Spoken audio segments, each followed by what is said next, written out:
নমস্কার।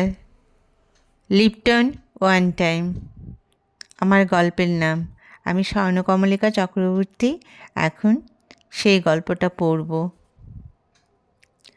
Lipton green tea লেখা কাগজটা কাচের কাপে ধাক্কা খেয়ে বলছে টিক টিক। প্রথমে বুঝতে পারেনি মুস্কান কোথা থেকে শব্দটা আসতে পারে। কি সুন্দর ঘড়ির মতো, কিন্তু ঘড়ি নয়। কিছুক্ষণ আগে ওয়ান টাইম চা খেয়ে কাপটা টেবিলে রেখে পেপার পড়ছিল সে। অন্যদিন দার্জিলিং চা খায় সে, আজ লিপটন খেয়েছে। দুটো চায়ের স্বাদ আলাদা। এই বিকেলে চা খাওয়াটা ওর একটা বিলাসিতার ব্যাপার।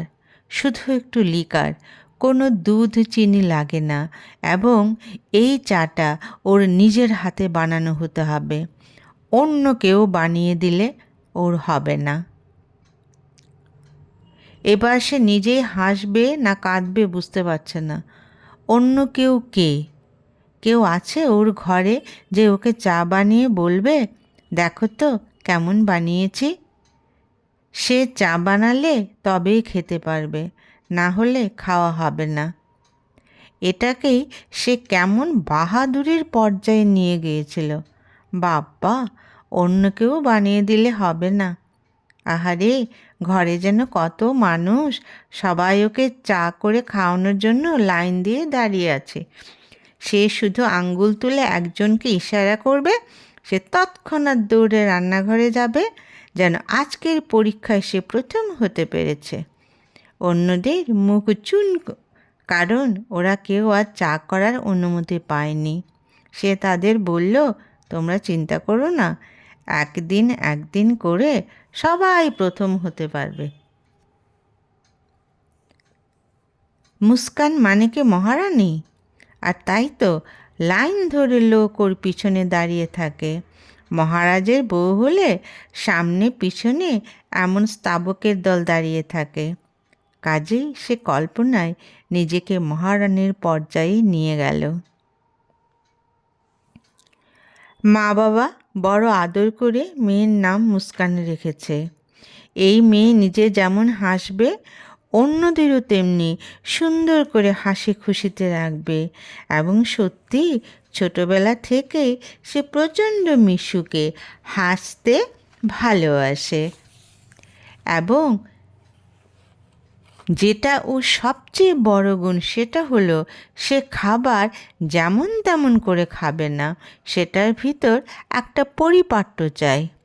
মা মাঝে মাঝে বলে, আরে বাবা, এত সময় নেই এখন, দিচ্ছি খেয়ে নে।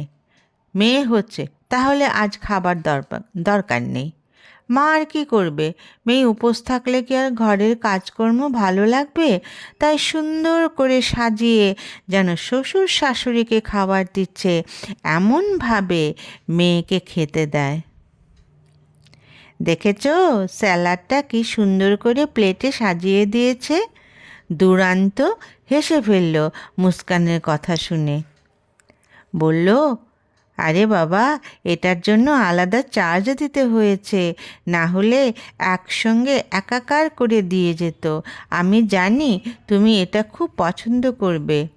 সব তো পেটেই যাবে, তবু যাওয়ার আগে যদি সৌন্দর্য দেখাতে পারে তাতে তুমি ভীষণ খুশি হবে জানি। আর তাই তো স্পেশাল এই প্লেটটা অর্ডার করেছি। মুস্কান ওর প্রেমিকের দিকে তাকিয়ে রইল। এত বোঝে ওকে, সে কি ভালোবাসে, কি খেতে চায়, এটাই রেস্টুরেন্টে সে অর্ডার করবে। মুস্কান কতদিন বলেছে, আজ তোমার পছন্দ মতো কিছু দাও, যাতে আমি বুঝতে পারি তুমি কি খেতে ভালোবাসো। কিন্তু এই ব্যাপারে কোনো কথাই শুনবে না এবং বলবেও না। অতএব মাঝে মাঝে দুজনের দেখা হওয়া এবং খাওয়া পুরোটাই প্রেমিকার মর্জি মতো। সেখানে প্রেমিকের কোনো ভূমিকা নেই। আজ ছুটির দিন, মানে স্পেশাল রান্না এবং খাবার দিন। মা মেয়ের যন্ত্রণায় অস্থির। কত আর মেনু নতুন নতুন তৈরি করা যায়। মেয়ে মাকে বলবে, টিভিতে কত খাবার তৈরির সিরিয়াল থাকে, খাতা কলম নিয়ে বসবে, ওরা সুন্দর করে রেসিপি বলে দেয়, সেগুলো লিখে যেটা সবচেয়ে ভালো লাগবে সেটা রবিবারে করবে। মানে সমস্যার সমাধান করে দিয়েছে। এখন করার দায়িত্ব মায়ের। মা আর কী করবে, মেয়ের জন্য তাদের রেসিপিগুলো দেখে, তারপরে সেগুলোকে নিজের মতো করে রান্না করে। মা মাঝে মাঝে অবাক হয়ে যায়, মেয়ের স্বভাব এমন ছেলেদের মতো কী করে হলো। মেয়ে তো মেয়েই, পরের ঘরের শোভা। নিজের বাড়িতে মায়ের উপর যত বাক্য বর্ষণ, হেন করো তেন করো, তারপর যখন বিয়ে হবে তখন কোথায় যাবে এই গর্জন? তখন তো মিয়াওয়ের মতো মিউ মিউ করতে হবে। সে আদিকাল থেকে প্রবাহ যেমনভাবে চলে আসছে, সেটার কি খুব একটা পরিবর্তন হয়েছে? হয়তো মেয়েরা পড়াশোনা শিখছে, চাকরি বাকরি করছে, কিন্তু শ্বশুরবাড়ির সংজ্ঞাটা আগের মতোই এখনও আছে। আর তাই তো মেয়ের চিন্তা,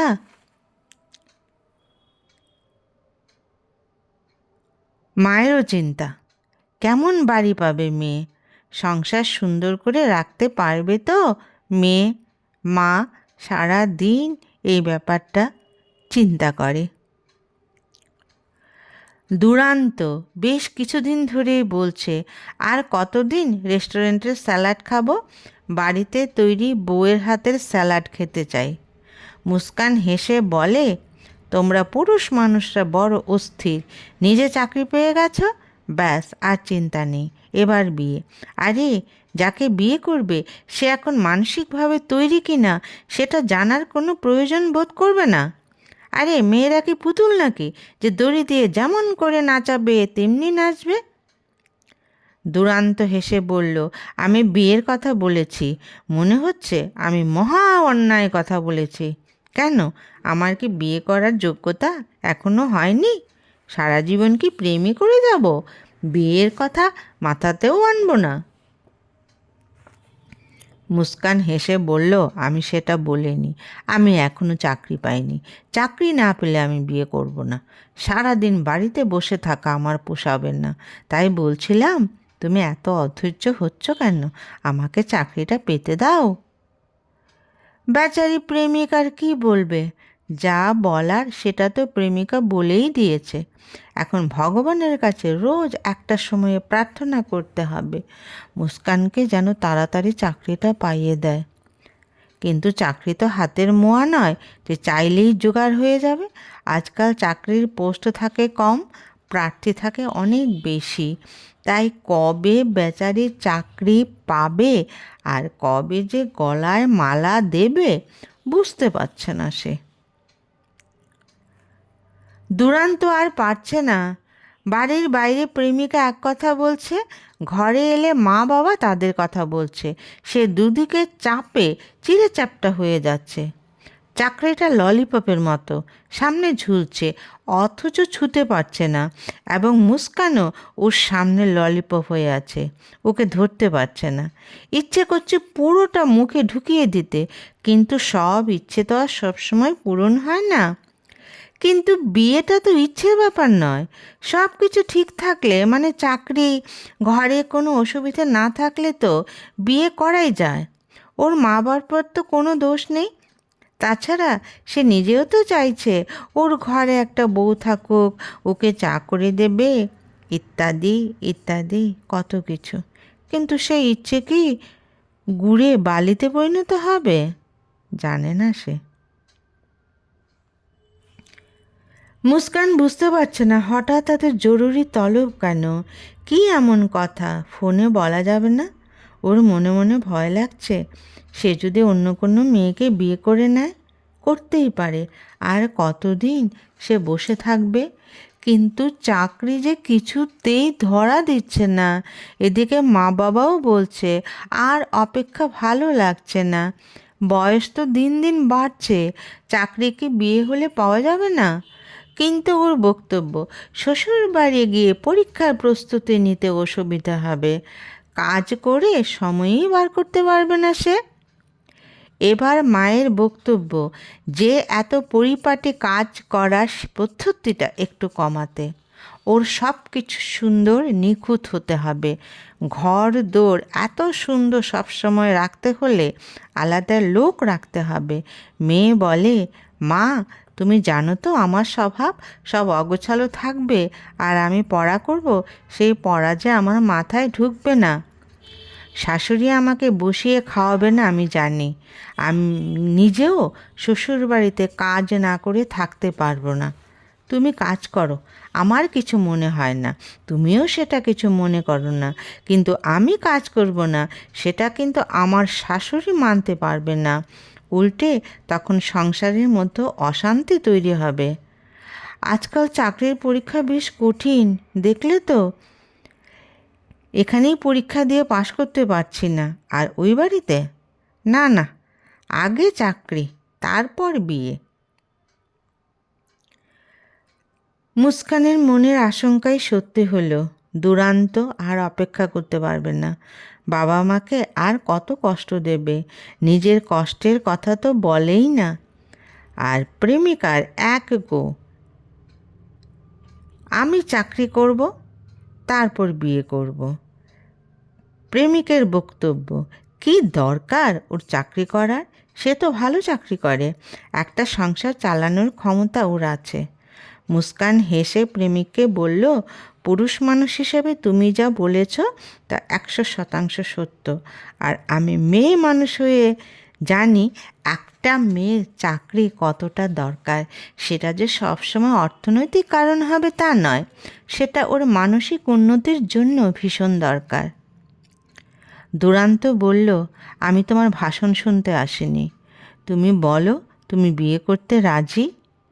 গম্ভীর হয়ে সে বলল, রাজি না থাকলে কি তোমার সঙ্গে প্রেম করতাম, কিন্তু এক্ষুনি আমি তো প্রস্তুতি নিতে পারবো না। দুরান্ত বলল, আমার মা বাবা পুরো প্রস্তুতি নিয়ে ফেলেছে, অতএব বুঝতেই পারছো আমি কি বলতে চাইছি। লিপটনের কাগজটা টিকটিক করে ওকে ঘড়ির কথা মনে করালো। ঘড়ি মানে সময়, যেটা থেমে থাকে না। সেই দিনে সেই সময়টাও থামলো না। প্রথম প্রথম মানতে খুব কষ্ট হয়েছিল, দুরান্ত অন্য একজনের হয়ে যাবে, এটা কি করে হয়, কিন্তু বাস্তবে তাই হলো।